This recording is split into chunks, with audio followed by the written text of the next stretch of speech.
Hey everybody, welcome back to the Bourbon Podcast. I'm Josh. I'm Justin. And I'm Brandon. Today we are coming to you from Southern Distilling Company in Statesville, North Carolina. We have Paul here. Hello, I'm Paul Plyler. I'm the sales director for North Carolina and responsible for sales in ABC stores and on premise. Happy to have you guys here. Thank you, Paul. Join us today. We're going to tour the rick houses, the distilling process from grain to barrel, and a couple things in between. Stay tuned. And also, we're going to do some sampling at the very end. Yep. Stay tuned for that and more.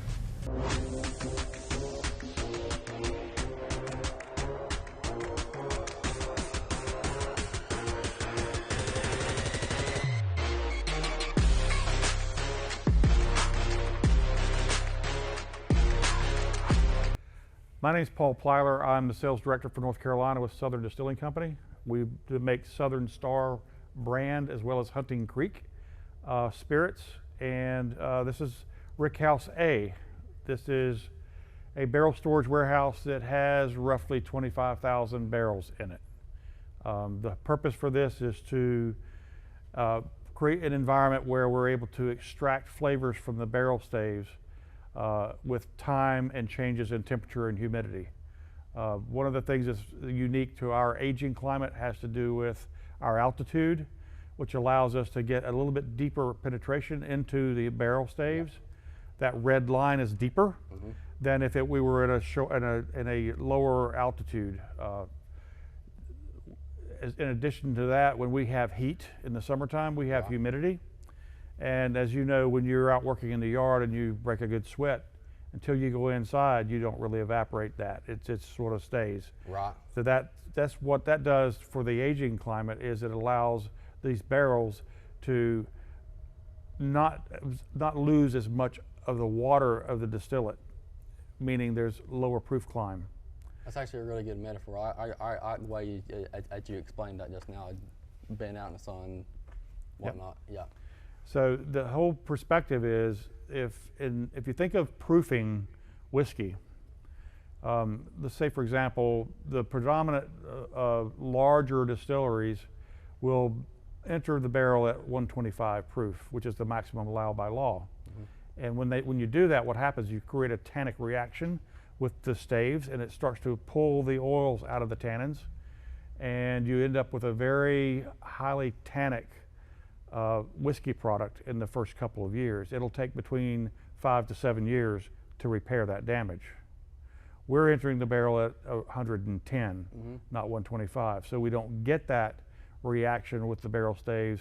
We get the subtle flavors, and the oils actually remain into the distillate. Nice. So in the early years, it's not quite as good as it will be in 4, but it's not super tannic. Gotcha. And that's a big thing flavor-wise.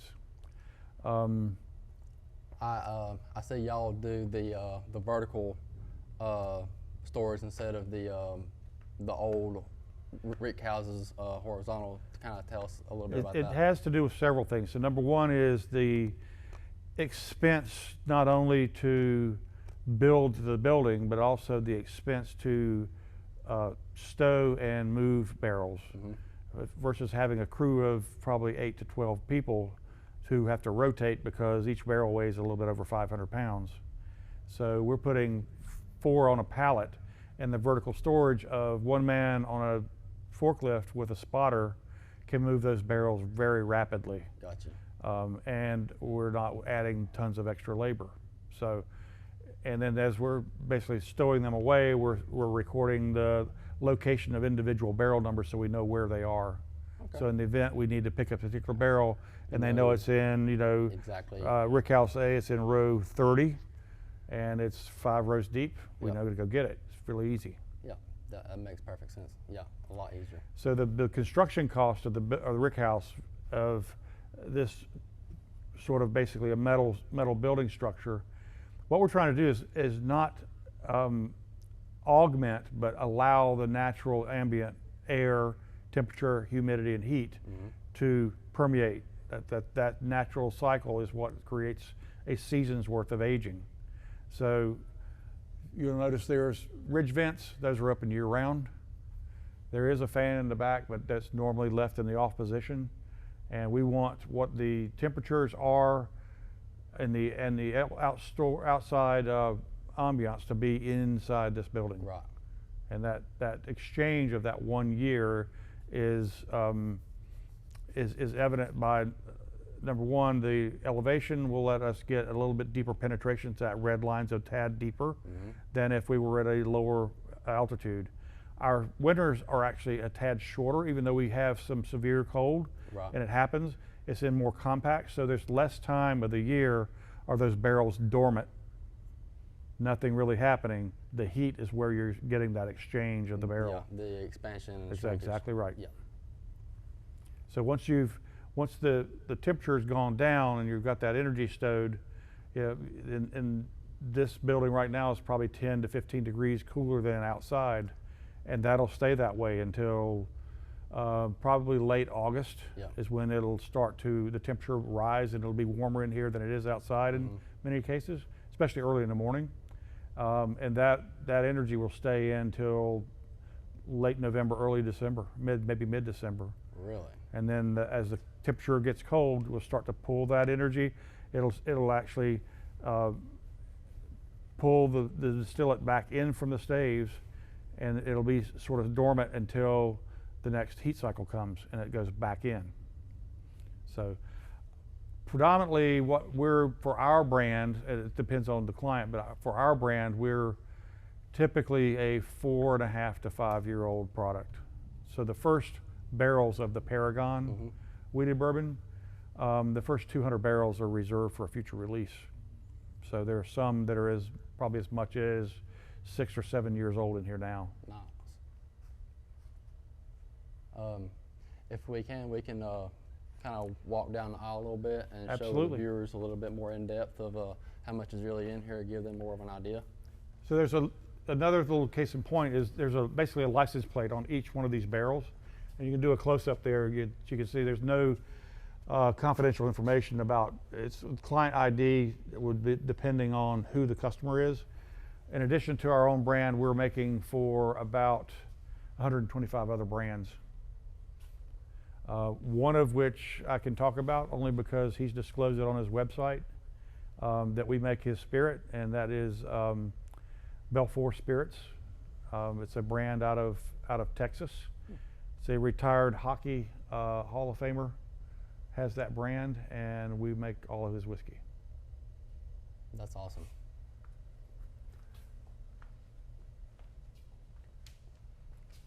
So you can see some barrels that are a bit discolored. Those are probably secondary use barrels that when they were dumped were probably outside in the rain for a bit, and they'll turn black immediately like that. I see what you're talking about. You got a rum barrel there. There's a rum barrel. Some of them will say agave. Yeah, agave up at the top. Justin, if you can get those. But the vast majority of what's in this rick house is actual bourbon whiskey. Bourbon. Somewhere, and I'm not sure that it's in this building, we've done some American single malt also. Really? That it's about probably 6.5 years old, and probably won't come out of the barrel till it's at least 10.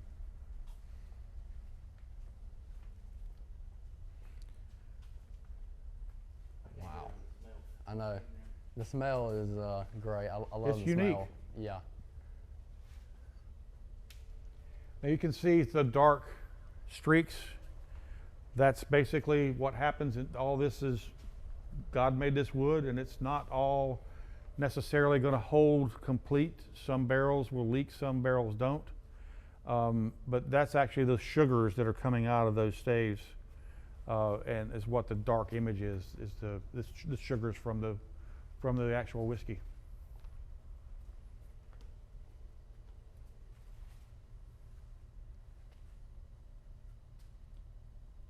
I think right now we're filling right at the 42,000 and some odd is what the barrel numbers we're putting in right now. So we're distilling 24 hours a day, 7 days a week. We're putting away 1,853 gallon barrels a month. Woo. And to do that, basically we're consuming 1.25 million pounds of grain every month, and it's all With a very rare exception, on some particular occasions, we might have to do a spot buy, but by and large, 99 point some percent of the actual grain are North Carolina grown within 30 miles of this distillery. And our objective as we move on with some future expansion plans is to make that circle go out a bit more, but get as much local North Carolina as we can. So for every employee we have in production, there's 4.5 employed in farms providing us with the grain. I believe that it takes. And it's a big deal. It's a big, our agriculture impact is big. Yeah, that takes a lot of employees to produce that much. Absolutely. Yeah. So 3 to 4 per shift is what actually takes in the production facility. Gotcha. Very few people ever come into a rick house with this many barrels of whiskey. Yeah, this is just mind-blowing for everybody watching this. To really be here and see how many barrels is really in here is amazing. And of course, that it goes a good ways on both sides. Not just what you're seeing. I can't tell you off the top of my head how many rows deep. Yeah. But it's quite a number. Yeah.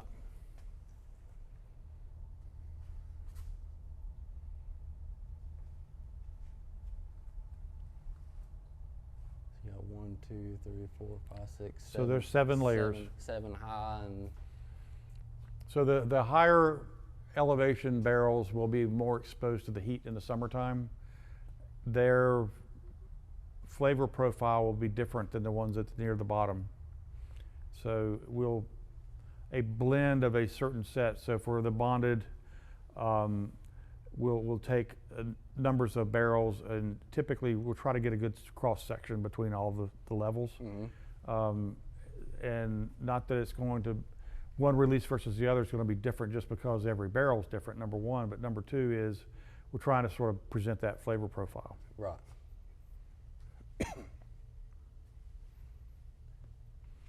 And of course, the single barrels, each one, based on the unique set of staves that are in those barrels, is the flavor components that are sort of imprinted. So when something is tasted and determined that it's a single barrel candidate, unless we really need that for a blend, they'll be left alone to be selected as a single barrel. This is a single barrel. And some of those are selected by clubs, some of them are selected by us for distribution in North Carolina. Just depends.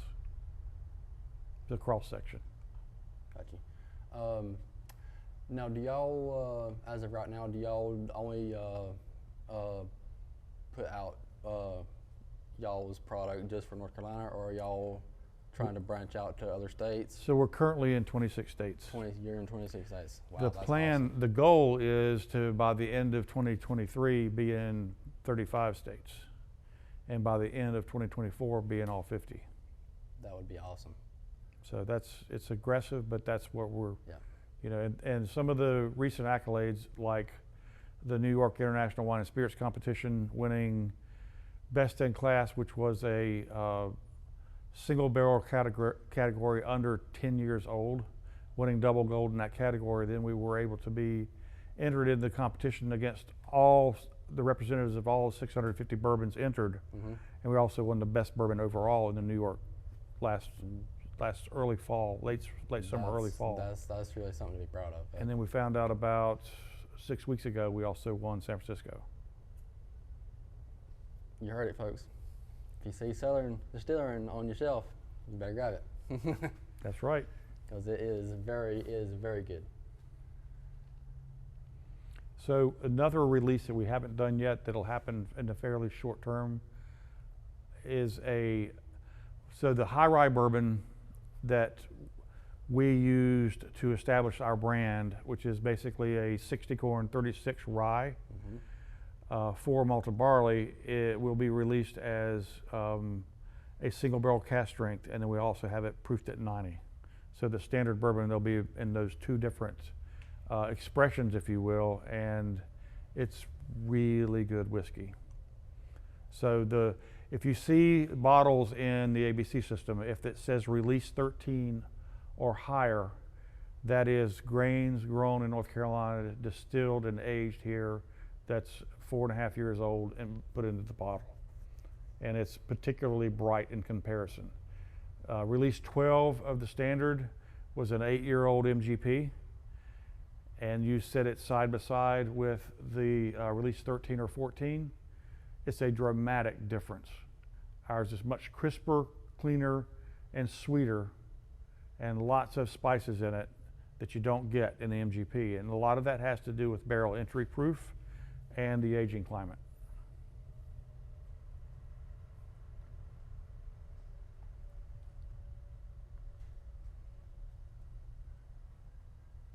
Awesome. This is amazing.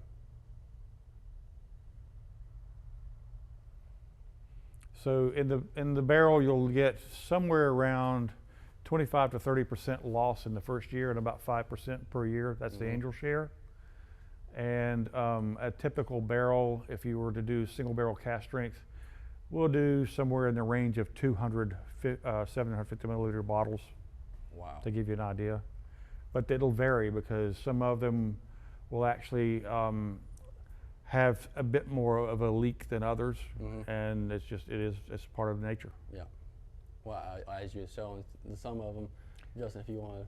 Yeah, those sugars are exposed. Some of the barrels, you can see, some of the barrels is leaking, some of them's not. Some of them's worse than others.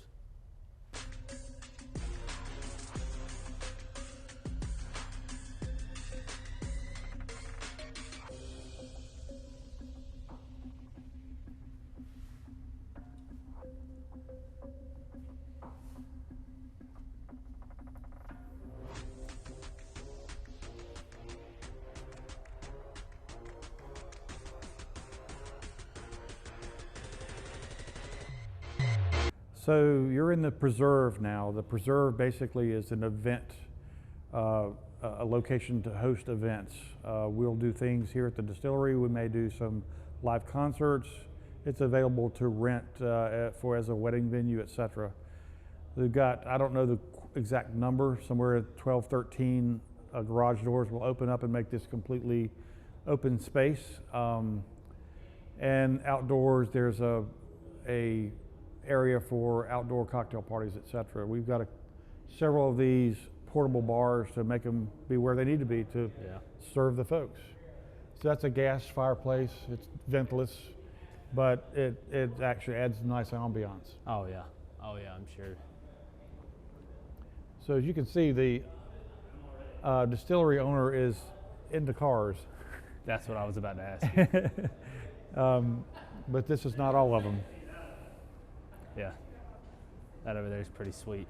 That was actually the Porsche, but beside of it is that Corvette. His father, who passed away a little over a year ago, had ordered that car, and he passed before it got delivered. Oh. So they bought it, and it's here. I'm looking at that old Bronco sitting there. That's what I seen first. The Bronco over here is really nice. That is. It's actually it's an International Scout. Oh. Oh yeah.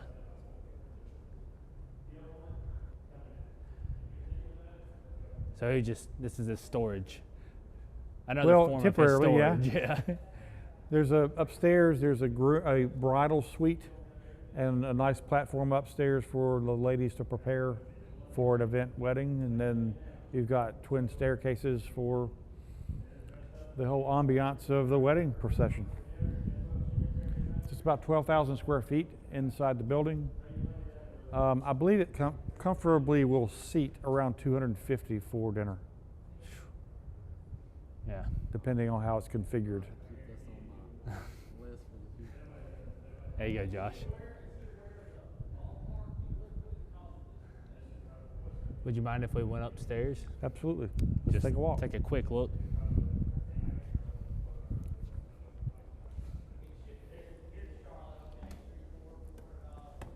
If you notice the wainscoting are actual barrel staves removed from barrels and turned inside out. Oh, really? Yep. That's pretty cool. Now, what's the story behind the fire truck? So or is there one? There is a volunteer fire department called the Trinity Fire Department. and they were getting a new ladder truck, and they were trying to raise money to actually acquire the new truck. And so they said to Pete for I think it was a $5,000 donation, we'll sell you that truck for $1. That's what he did. Sold him the truck for $1. Yep. So the bridal suite preparation area is in there. The total construction is not completely finished yet, but it's not far away.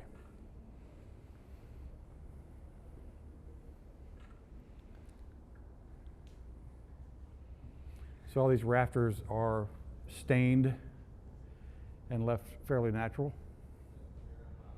Yeah, I noticed that. They're just pretty much bought, put up there, and hit some stain, and that's it. Pretty much. No sanding or anything. Nope. But it gives it a nice feel.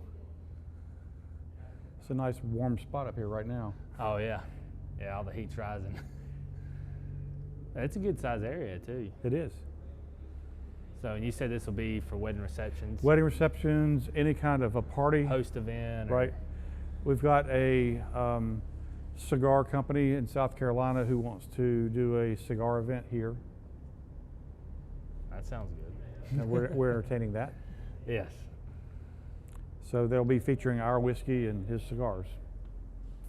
Sort of a paired. I think that'll be open to the public. And can you tell us who that will be? It's not finalized yet, so I probably should not speak about it. No. I got you. Well, that'll be a cool event to be part of. It should be good. For sure. And if it is open to the public, it'll be nice. Widely publicized. Yeah. Certainly, it'll be on our Facebook page. Okay. Let's keep an eye out. Check that out for sure.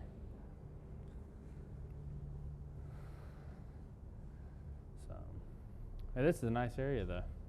It is. Now, how long will his vehicles be here? Do you think they're going to be here for a while, or do you think he's going to? They are removed when we have events. Okay, that's what I was going to ask. They are removed. I was going to say, surely he doesn't keep them in It's temporary. So. Eventually, there'll be another building built here, and there'll be an antique car collection, and that'll be part of the aura of coming here. Not only the whiskey, and not only the small miniature donkeys out there for the kids to play with, but an antique car collection. There's even discussions of tiny houses for people to rent to come spend a weekend. Oh yeah, that'll be a good little getaway. Well, it's a good addition here, for sure. It absolutely is. And I think I don't know about Iredell County in whole, but I'm fairly certain that this is the largest event space available for rent in Statesville. Well, that'll be a little more publicity too. On top of that, people that had never heard of it. Absolutely. Coming for weddings and so forth. So we're basically where the grain comes into the operation. We've got a little bit more than 500,000 pounds of grain storage on site. We get a tractor trailer load of corn about every 5 days. We're consuming roughly 1.2 million pounds of grain a month in the distillery for production purposes. That's grown within 30 miles of this distillery of circumference if you drew a circle on a map. So the grain storage, and what we're using basically is an air compressor to actually push the grain into the silos as opposed to an auger. So the corn, depending on what we're distilling, and I know right now we're doing a 75% corn, a 21% rye, 4% malt. And that's, I think, going on for the coming 3 or 4 weeks. So we don't normally change very often the mash bill or the recipe we're making. There's some water storage tanks, and what we're doing is we're taking chiller water stored in that one, which is an insulated tank, and this one is basically heated water. So during the distillation process, we're actually removing the heat from the cook grain as well as the spent grain coming off the still. and then we're storing that so that the next cook cycle, instead of beginning with 53-degree water and heating it up, we're probably in the 135, 140 degree range. So the amount of steam required to start the cook process takes it from roughly that 130 degrees up to 190. Okay. So it's minimizing the amount of energy it takes by capturing the heat from the previous process, if that makes sense. This is a centrifuge, and the purpose for the centrifuge is to remove the water from the spent grain. We've started up a cattle operation, and the intent is to provide feed to the cattle as opposed to and raise cattle. The centrifuge is to remove the water from the spent grain, and the reason for that is that if you fed the wet mash to the cattle while they would eat it, it will rot their teeth. So by removing the water from the spent grain, you're allowing the life cycle of that cattle to retain their teeth basically as they eat what's good for them. Okay. So it's sort of closing the loop on the back end. The grain's grown, we make whiskey, and then we lead the spent grain to cattle. At some point, I guess I'll be selling steaks. So that's a little bit about the grain. The larger silos are the corn, obviously, and depending on what the secondary grain is, of what we have planned in the production schedule, will determine whether those are wheat or rye in the other particular silos. That's interesting. Thank you. It's all planned based on need and sort of a just-in-time kind of thing. All right. So that image behind you is the Rickhouse A, where we were earlier or later. I'm not sure how it's going to go in the podcast, but that's the Rickhouse from the exterior. So there's a total of 12 fermentation tanks where we're basically taking the grain after the cook, exposing it to the yeast that will consume the sugar that's created by the cook process and convert that sugar into alcohol. So we're going to look at the base of these fermentation tanks and then go up top and look at the fermentation tank from the open canister at the very top. Okay.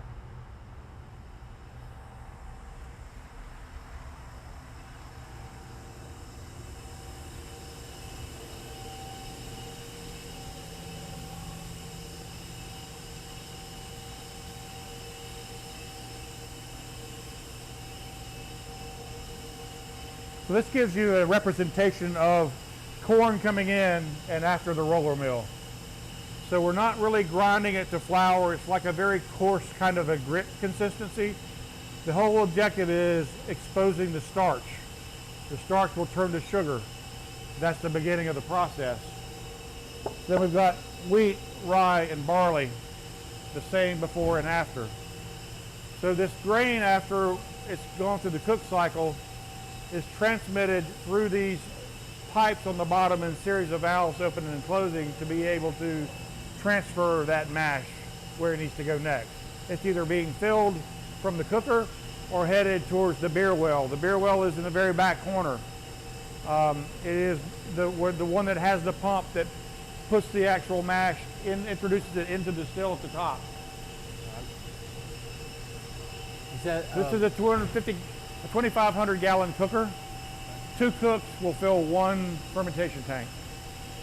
Takes about an hour and 45 minutes to do a cook cycle. So we're going to go up top now? We're going to go grain room first. Okay. So we're probably not going to look in there because it's not very, basically we'll sort of describe what's on in there.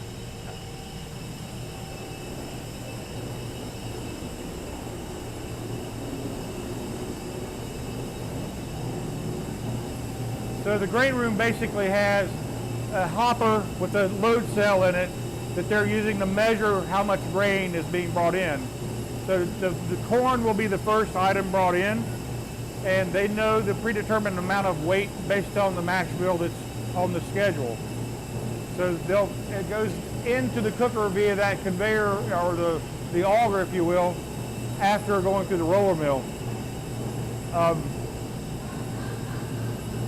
Any questions about that? So it's done by weight. Yeah. No, I don't have no questions about that. We'll go upstairs now.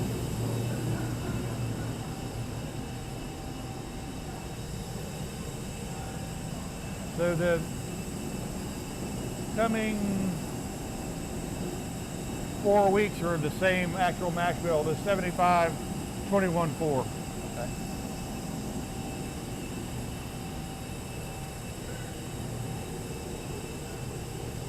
So that control panel basically allows, in the event there's an issue to work on, you can see there's actually a lock on one of those. And whoever's doing a repair on a piece of equipment, Walk out, tag out. they'll have it in their pocket so nobody can turn it on them. But all the power for the facility that operates anything in here is all in that panel.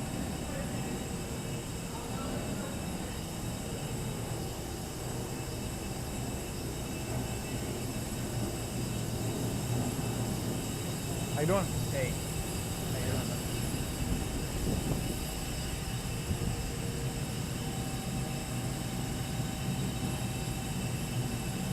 So we've got some control panels here that do various things. This is actually the mash cooler, so we're removing the heat when it goes through those series of pipes being pumped into the actual fermentation tank. That's where we're actually removing the heat from the mash. Okay. So this computer controls that. That is the actually stillage cooler, or the spent grain coming off the still. That computer controls pulling that heat out of that as well. All of the temperatures of all the fermenters are each indicated there. This is at 1,500 gallons or 1,600 gallons. I can't see it actually. That's basically they're probably in the process of adding the corn. And it'll go for 1 hour and 45 minutes at 190 degrees. Then they'll lower the temperature down to 165 and add the secondary grain, which is much softer and needs a lower temperature. And then down to 135 when the malted barley is entered. Okay. The barley's purpose is creating enzymes basically for aiding getting the fermentation process started. So controlling all this is this computer. The purpose for it is a replicatable result.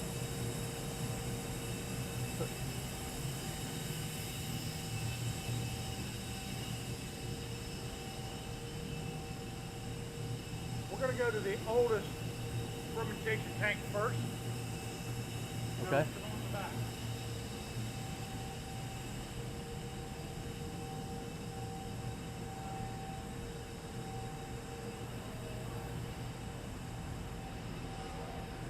This will be the tank that will be next to be introduced into the beer well for pumping into the top of the still. 5,200 gallons. About 300 chemical compounds are created by this process. Those will be divided into 3 categories. One will be what are called low boilers. Those are what the heads are.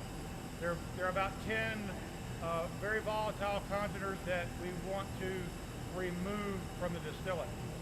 But they're essential to having this process start. It's things like methanol, and the other 10 or other 9 are things that you don't want to consume in mass. We don't want them in the whiskey at all.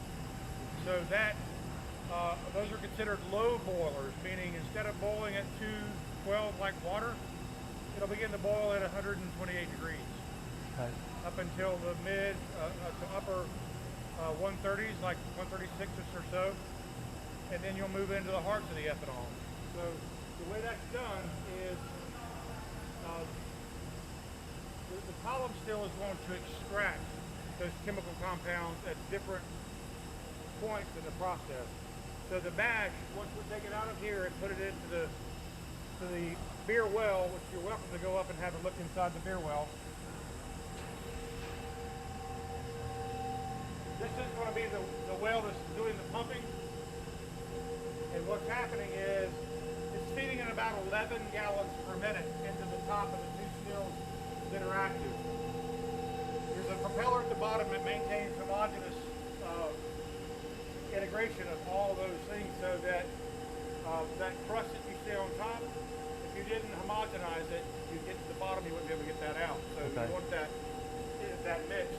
So this is going into the top of the column still, and gravity is going down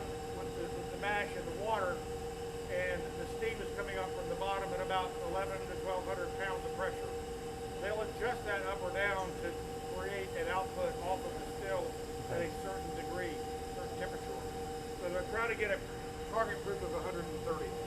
It can vary by clients what they want, but normally we like 130 because it lets us get about 30% of the flavor of any brown whiskey comes from the grain, 70% from the barrel. So the 130 is a good target. That's what we like. All right.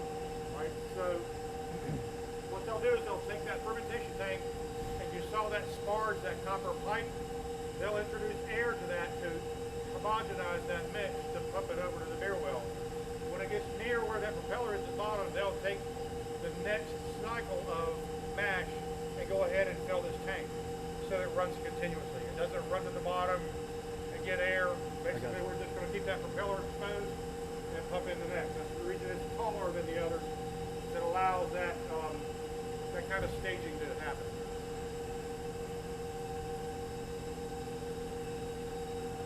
All right. All right. What's next on Any it? questions?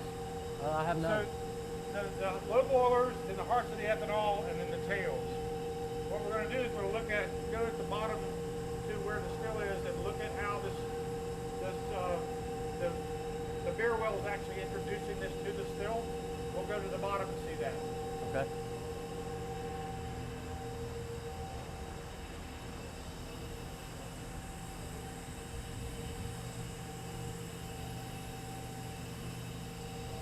These are varying stages of younger fermentation tanks.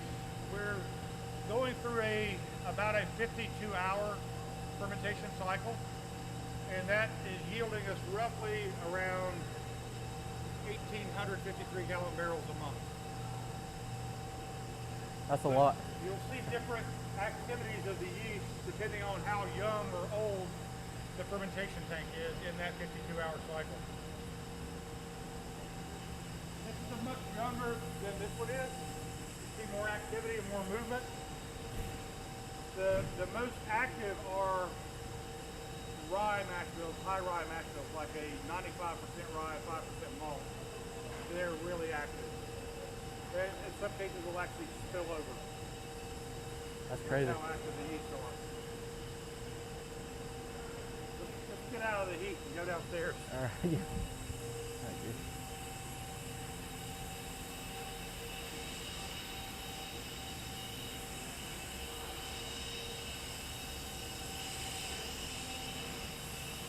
Excuse me, bud.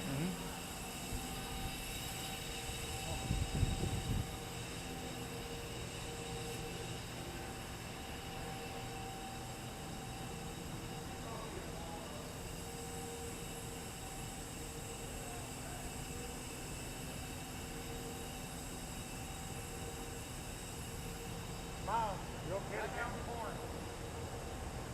Thank you.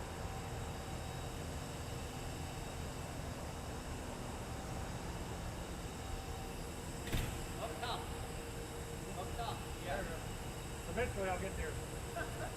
Last squirrel finds an acorn every once in a while. I know. Okay, guys. So, the mash is being introduced to the top of the still to that preheater. It's a horizontal tube at the top. This is a 40-foot column that's 18 inches in diameter. It will produce in a 24-hour period right at 45, 53-gallon barrels. There's another 14-inch column that'll add another 15 for a total of roughly 60 a day. All right. So the low boilers are the first thing to boil. As the steam rises and the mash comes down, what will happen is it will start to release those chemical compounds in the mash cook. The most volatile ones are vented out. Those series of valves at the top will vent that raw distillate out of the building. We don't want it into alcohol. Okay. As it comes farther down, you'll start to collect the hearts of the ethanol, which are the biggest chunk of the volume of the alcohol created. And as you get nearer the bottom, we're getting the high boilers or the tails. The tails is where a big chunk of the flavor is, but it's also where, if you've ever had a whiskey that was very young, that had a lingering burn, almost gave you a very reflexive kind of a sensation. we're going to remove that before barreling. We don't want it in the whiskey. Okay. So we're giving up a fair bit between venting the heads out as well as taking those 25% of the tails. But the result is a whiskey that will get good in 4 years and doesn't need 10 years to get good. So the low wine condensers are on the left side, the high wines on the right side. Low wines are basically all the hearts of the ethanol and all of the tails. So that's basically being demonstrated in this spirit safe, which is showing the low wines coming off, and the high wines are after the alcohol has been cleaned by that doubler. To give you an example, we're going to try the low wine.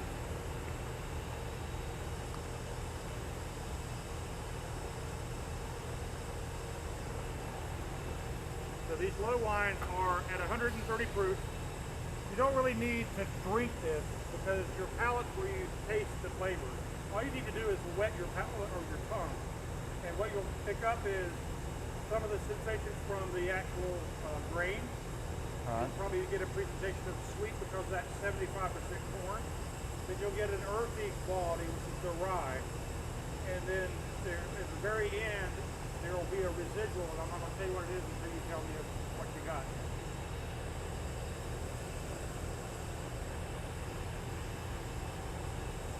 You get a lingering anything after the end. A little bit of an oily texture. Yeah. Yeah. Those are the tails. So those are the elements that cause that burn. So what we're going to do is run this through the doubler after it's been condensed in the low wine condenser back into liquid form. Then we run it through the doubler. The doubler basically is going to take that distillate and introduce it to about 189, 190 degrees of temperature. The congeners or the items in the tails that we don't want will be left behind in that doubler. Okay. So the doubler's set at 190 degrees, so everything that will evaporate at that point gets put back into gas form, run through the high wine condenser, and then it's cleaned up whiskey. That's what this high wine is. It's the same distillate cleaned up.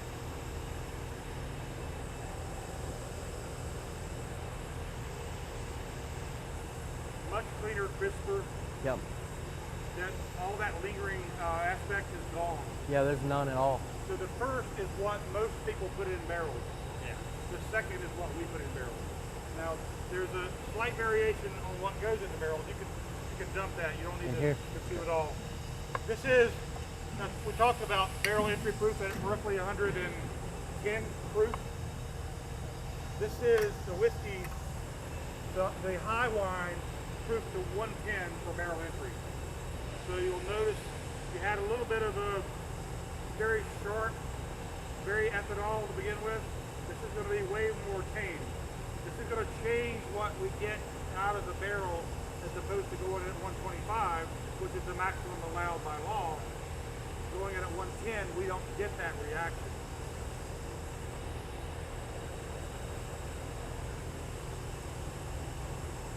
So that's good whiskey. That's what they call white dog. Okay. White dog has to be what goes in the barrel at the proof it goes in the barrel. If it's not at the proof it's entered by the distiller, it's not really white dog. We sell a white whiskey, but it's not white dog because it's at 100, not 110. Yeah. Yeah, that's cut down a lot. So you'll get subtle flavors out of that barrel early, almost immediately, because of going in at that lower proof point. And then you'll get a darker color and more rich flavor because what happens is the proofing, if there's any done, if it's not a single barrel cask strength, there'll be proofing done by using reverse osmosis water to change that alcohol to make it more presentable. So it'll take very little water to take it from the mid 115-ish range, which is what normally we have proof climb from 110 to 115, 16, could be 117 at the top. And you add water to get it proofed. If it's a bonded whiskey, it's going down to 100. It won't take a lot of water. The result will be good concentrated flavors in that whiskey and a good, deep, rich color. Yeah. All right, Terrence, you can tell the difference big time. Any questions about what happens in the doubler? periodically it'll fill up. We'll run that back through the beer well. Okay. There's still good alcohol in there in addition to those tails that are left behind. We'll strip that alcohol through the second time. And if we don't change mash bills, we'll just keep emptying that back into the beer well. If we change mash bills, this gets cleaned up as does the still. Okay. To change the different recipe, if you will.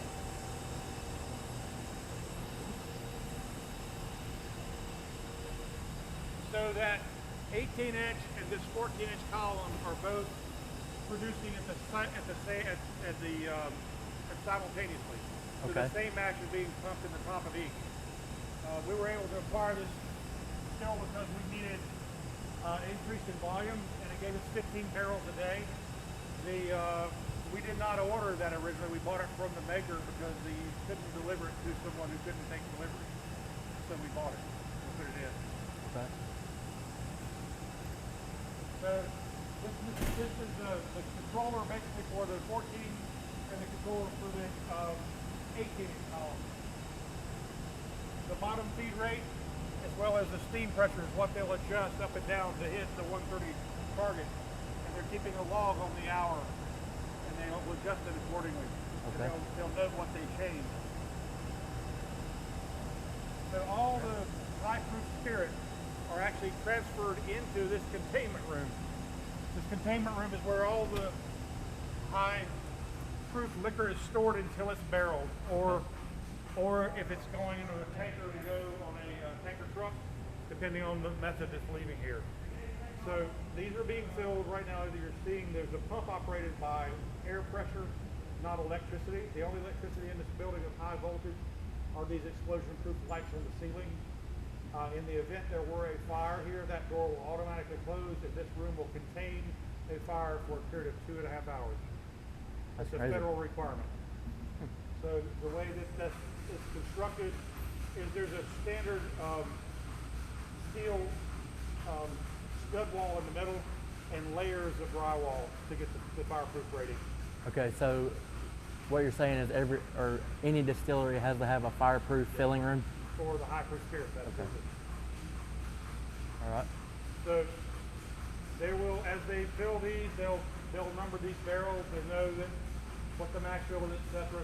So the high proof spirits come off the still, go into this tank. They'll proof it down to that third sample you got, which was the barrel entry proof at 110. They'll add enough reverse osmosis water to get it down to exactly 110 for barrel entry. All distillers use reverse osmosis water because they're not allowed to introduce any flavors into a bourbon. I don't care what you've heard about any particular type of filtered water in some states. Yeah. It's not true. Yeah, I've heard those. So, once these barrels are filled, they're basically palletized. They're strapped to the pallet for making them stable during transit, put on a truck and taken to the rick house, where they stay until they need to be moved. We don't move them otherwise. Others talk about moving barrels or rotating. We have employees from some other distilleries who advocate that they do that. We're told by our current employees that they don't do it anymore either because it's of no value. That was done before people didn't really have a way to build a database of what kind of flavors you got at what level. Yeah. So they were trying to make them all be most the same. Yeah. And we actually like the fact that you can have some brighter flavors from some of the lower barrels and mix them with the higher barrels and get a particular flavor profile, which is what most distillers do now. Yeah. All right. So we've done barrel entry. Now all that would happen is these pallets will get loaded on the truck and taken to the rick house. They'll pick up another load of empty barrels and bring them back. So every day we're filling 60 barrels. That's a lot of whiskey a day. It's a lot of whiskey.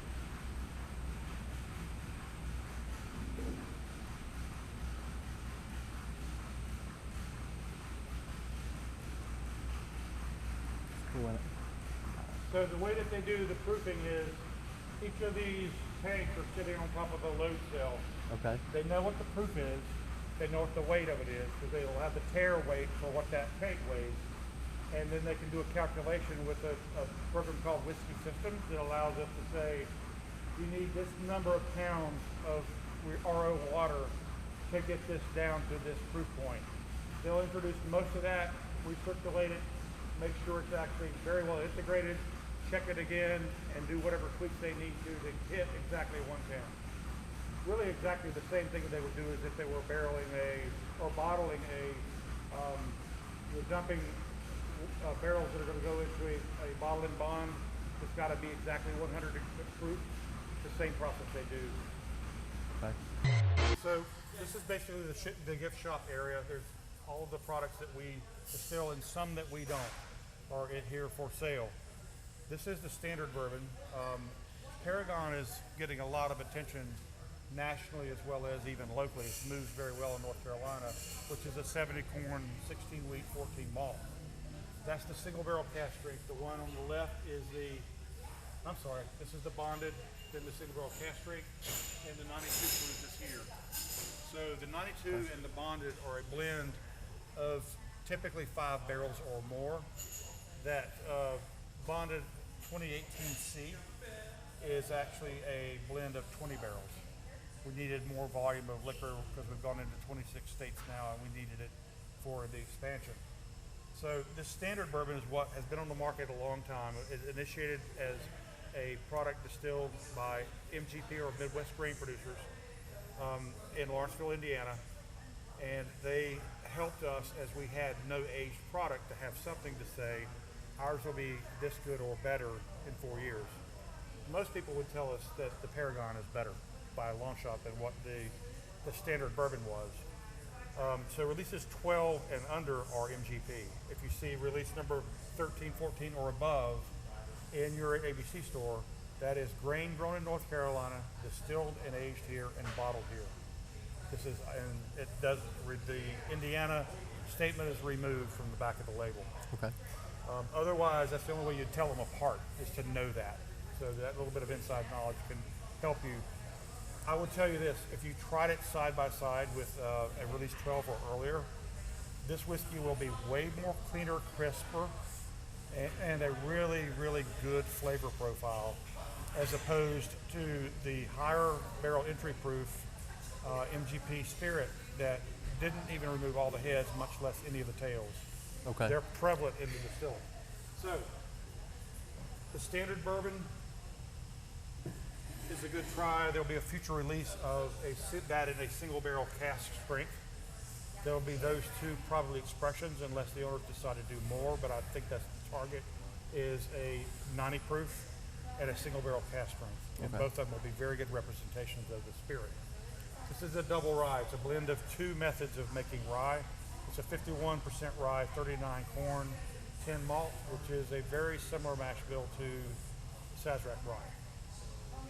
And then it's a 95.5 rye, 95% rye, 5% malt, which are the other style of the ryes. They're aged separately, and at 2.5 years old, we take the 95 rye out of its original barrel, put it into a wet bourbon barrel, recently dumped bourbon barrel, to finish and to take on some of those flavors from that barrel. Stays there for roughly a year, and then we blend them together. All right. At the percent that we like. And it's proof to 88. This is a very approachable rye whiskey. And then we've got double shot. Well, actually, let's go to the Hunting Creek. Hunting Creek is a revived brand that was distilled, sold, aged, and sold in Statesville prior to Prohibition. It has a period correct label on it in that most of the labels at that time would be a landscape like that and not be heavily in print. And so this took a bit of effort on the owner's part to create a sort of a period correct label. Now that picture on the front is not the daughter of the distillers. Okay. Although it does resemble her a fair bit. I did notice in the event house, whichever order that goes in the video, that painting is on the fireplace. Exactly. So what they did is it's not an image of the daughter. It is the image was altered by the artist to include facial features from the mother and the two daughters. So the two sisters as well as the mother. So you really can't tell who that is. And then that is the hunting dog, the name Scout on the bottle. So Hunting Creek was that 51-39-10 mash bill by itself. Very That's similar to really Sazerac 6-year rye. That's just really good. And like I say, when we tried the products on the channel, I just got trying to get into rye, and I didn't really like it, and that's really good. Good. I appreciate that. Yep. So we're going to taste some samples of the double rye Hunting Creek, the bonded and the cast strength Paragon, and the standard at 90 proof. Okay. So we're going to get those loaded on the table real here. What we've got here basically is we're going to start with the rye because they're typically a bit lighter in flavor, and then we'll move into the high rye bourbon, and then into the wheated, which are typically sweeter. So the double rye and the Hunting Creek are both predominantly rye whiskeys in that rye is the dominant grain. We move into the standard high rye bourbon, it is a bourbon, so corn is the dominant grain. And then into the Paragon, which are wheated, which the secondary grain is wheat, and much sweeter. So we're gonna start out spicy, earthy, and go into sweet. Okay. So Sounds perfect. what we've got here basically is the double rye. Now, this is a blend of two methods of making rye. It is a 95 rye and a 51-39-10. The 95-5 rye will tend to be a tad more brash or harsh, not really harsh. It is much more strong, if you will. So we take it out of its original barrel at roughly a year, 2.5 years old, and put it into a wet, recently dumped bourbon barrel for roughly around, depending on taste, but roughly around about a year. And then we take it and we blend it in the proportion we like and proof it down to 88 with the 51-39-10, which is what is Hunting Creek. The result is a very approachable rye. For first-time rye triers, it's a good Yeah, distiller. it's really nice on the nose. Very good. What are you getting? So people pick up some citrus notes. Yeah. That earthy quality of the rye is going, I mean, it's a very, the rye's, I would say spice, but I really wouldn't call it a hot spice. No. It's an earthy spice, similar to flavors you might get from a Scotch whiskey. Yeah, it's definitely got some spice to it. Even on the palate, it's got some really nice spice and flavor to it. And then it sort of lingers. It which does. is nice. It lingers even after on the finish. So that's a good representation of very clean whiskey in a barrel. This is roughly in the 4-year time frame. We would call it because it's called a straight rye. And so we're going to try next the 51-39-10. So 51% rye, 39 corn, 10 malt is the Hunting Creek, and the other half of the double rye by itself. This is a bonded, so it's at 100 proof. There are very few bonded ryes on the market. I think it's one, we're one of either 3 or 4 on the market now. I didn't realize that there was only 3 or 4. So the bonded Really? whiskey just simply means that it adheres to the Bottle and Bond Act of 1879, which was the original Consumer Protection Act passed, the very first one ever passed by Congress, was to protect people from a retailer doing things to the whiskey when it was an open cask in a retail environment. So they went to bottling it, putting a tamper strip on the bottle, and it had to be at least 4 years old. It could be older, but it had to be at least 4. It had to be grained from one growing season, and it had to be distilled, aged, and bottled in one facility, and it had to be 100 proof exactly. So you Okay. knew as the consumer what you were getting, and it's a good way to compare brands even today. They used to add color and things to them as well, right? Well, They tried that to. was all resolved by the, and I don't remember the exact date, but Congress specified what a bourbon is. And if you're going to put bourbon on the label, it has to adhere to those standards, and you're not allowed to introduce any flavor.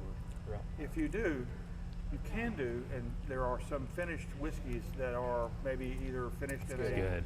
in That's a real good. cask, a wine cask, but they have to disclose that on the label on the bottle. And it's really fundamentally no longer actually bourbon. Yeah. So this is now going into the high rye. So this is a 60 corn, 36 rye, 4 malt. Okay. This is a high rye bourbon.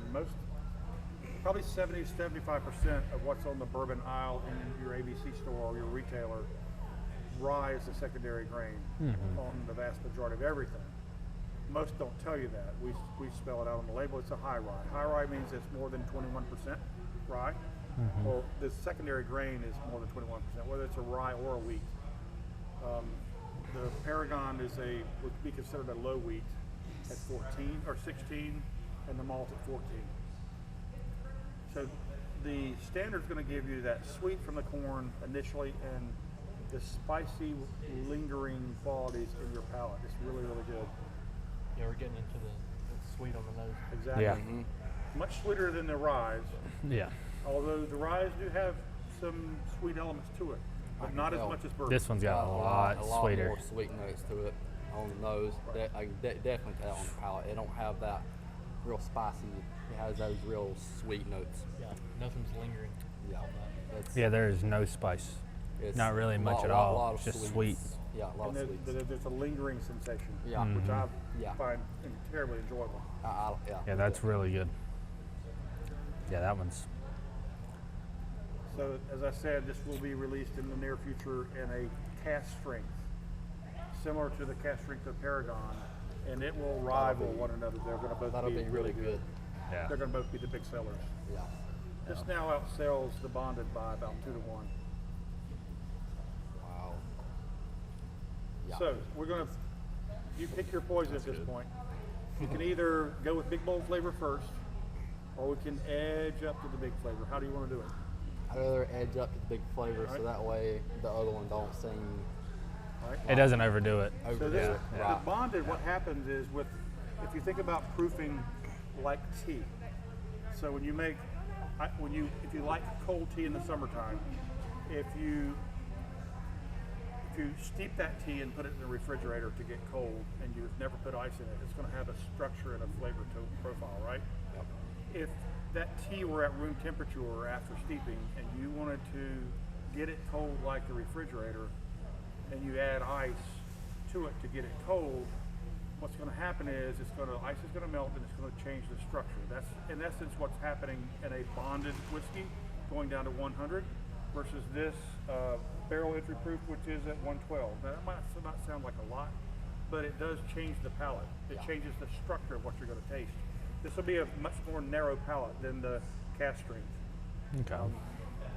After you try it, share what you think. I'll tell you what my interpretation is.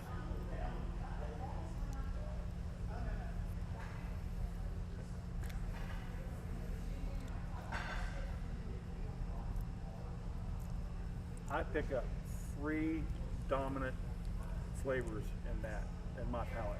Everybody's different, nobody's wrong. Yeah. Your palate is an experience Everybody's of your different. life, likes and dislikes and trying of things. But from my perspective, I get basically butterscotch and caramel with a hit of vanilla on the side. Yeah. Yeah, that's right on the money for me. And that's fairly narrow. That's very close to what I'm getting. I mean, I get some. There's some other stuff there, but predominantly it's that. predominant. Yeah. The butterscotch to me is a very small hint. It'll change depending on like I said, this is 2018C. Yeah. That's a blend of 20 barrels. 2018B was a blend of 10. All 10 of them were single barrel candidates, and it has a very uniquely different flavor, and it's really good. So if you see 2018B on the shelf, buy it. Okay. Yeah, that's good. That's really good. Yeah. All right, so we're going to go into the single barrel cask strength. It's basically 1 barrel. Proof. It's no proofing at all. The only thing we're doing is a media filter to get the chunks of the char that might have been loose in the barrel out of the distillate. That's Okay. the only filtering we're doing. And so it went in. This one probably went into the barrel. I'm Totally gonna different. venture to say it probably went in at 105 because we did some experimentation in this number range.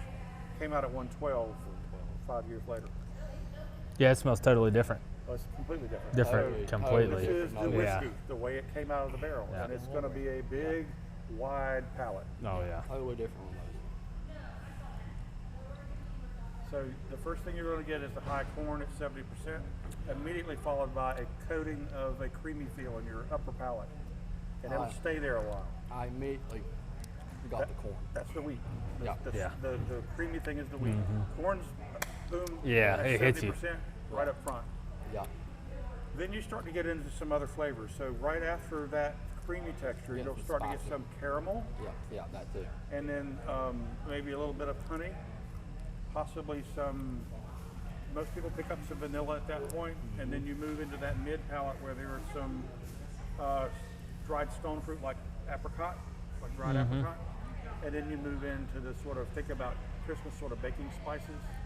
Yeah. Yeah, that's what what I I got. was- You get Yeah. hints of cardamom. I do. I get mild hints of cinnamon and nutmeg. Yeah. And sometimes, and I haven't tried this one. That's what but I'm getting on the finish is that. is Cinnamon that- and nutmeg. Yeah. Yeah. And cinnamon is it nutmeg. lingering? Yeah. Yeah. It's Yeah. lingering. Yeah. Yeah. I like that lingering. Yeah. I do too. That I is- like Some good people linger. pick up a dry or a dark chocolate on the finish. It varies by barrel. Yeah. So every barrel is going to be different based on those unique set of staves, and those are all byproducts of everything about the environment where that tree grew, how exposed it was to morning sun, evening sun. If it was in the center of a forest, on the edge of the forest, if it was near a stream or creek, if it was in rocky soil or sandy soil or clay soil, all those things will affect the flavors that come out of the barrel stage. And each barrel is going to be a unique set of flavors. Yeah. If I sampled 10 single barrels and tried them, they'll all be uniquely different. None of them will be the same. Yeah. I didn't know it. I didn't really think about how much a barrel affects it, but it does. 70% Yeah. of the flavor comes Yeah. from the barrel, and no Oh. two are going to be identical. Nah. I've learned that. Yeah. Every barrel. Yeah. So Wow. the only thing we didn't try yet, if you want, is your cordial or your after sort of your dessert, which is the double shot. That double shot's good. So this is double shot. She like it. It's got its name. You got basically a shot of whiskey, a shot of coffee. It is the wheated bourbon unaged. Best of both worlds. The wheated bourbon unaged, a little bit of cream that's tempered, so it does not have to be refrigerated, but it does taste better cold, and that's why you're getting it cold. And a touch of caramel. Oh, it smells. So I might hold off on getting a bottle because that smells so good. It's It got does. an interesting flavor profile, so have a sip and tell me what you think. Oh, that's good. That is so good. That's really good. So that's 30 proof or 15% alcohol.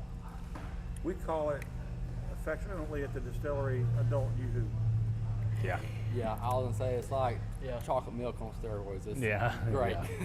Spiked chocolate milk. Yeah, it's really good. That is. We haven't actually did the review yet for the double shot, but we'll get to that in the near We're future. getting a preview today. Yeah, review of the Yeah, double shot. preview.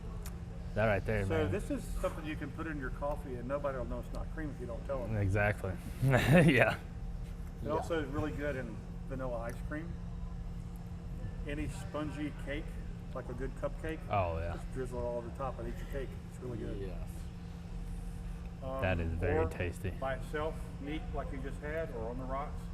Add a little bit of good quality vodka and make a white Russian without having to worry about this cream going bad. Oh, If yeah. you're able to keep it in your house for 2 years, it'll still be good. Right. On the I shelf. don't think you can keep it in your house for Nah. 2 years. Probably not. Well, that's why I said I might hold off because it'd be gone in the first few days. That's good. Yeah. That is really good. That's phenomenal.